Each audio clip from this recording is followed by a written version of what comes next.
बिस्मिल्लाहिर्रहमानिर्रहीम। मुझे एहसास है कि आज पाकिस्तानी और तहरीक इंसाफ से मुंसलिक हर कारकुन इश्तराक की कैफियत पे है। जो आज फैसला आया है उसको लोगों ने इंसाफ के तकाजों के बरक्स जाना है, और जो एक बुनियादी हक था इमरान खान का एक फेयर ट्रायल का आर्टिकल 10A के तहत, वो मुयस्सर नहीं हुआ।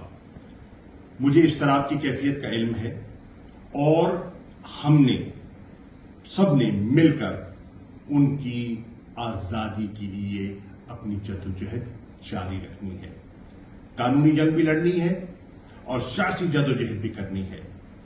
पुरअमन अंदाज में हमने आगे बढ़ना है।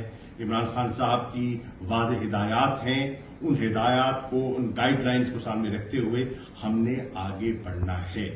मेरी अभी कुछ पार्टी के सीनियर लीडर्स से मशावरत भी हुई है, टेलीफोन पर बात भी हुई है, और आज कोर कमेटी का इजलास भी मुनक्किद किया जा रहा है ताकि हमने आइंदा का लाएमल क्या बनाना है उसको हम उस पर फाइनलाइज कर सकें।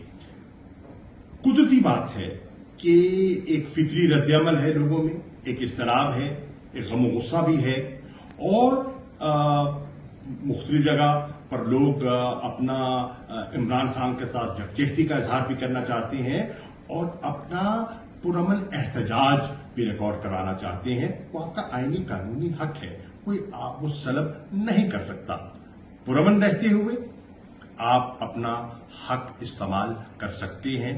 इमलाक को नुकसान नहीं पहुंचाना, कानून को हाथ में नहीं लेना, लेकिन अपनी जद्दोजहद को, हकीकी आजादी की जद्दोजहद को हमने आगे बढ़ाना है।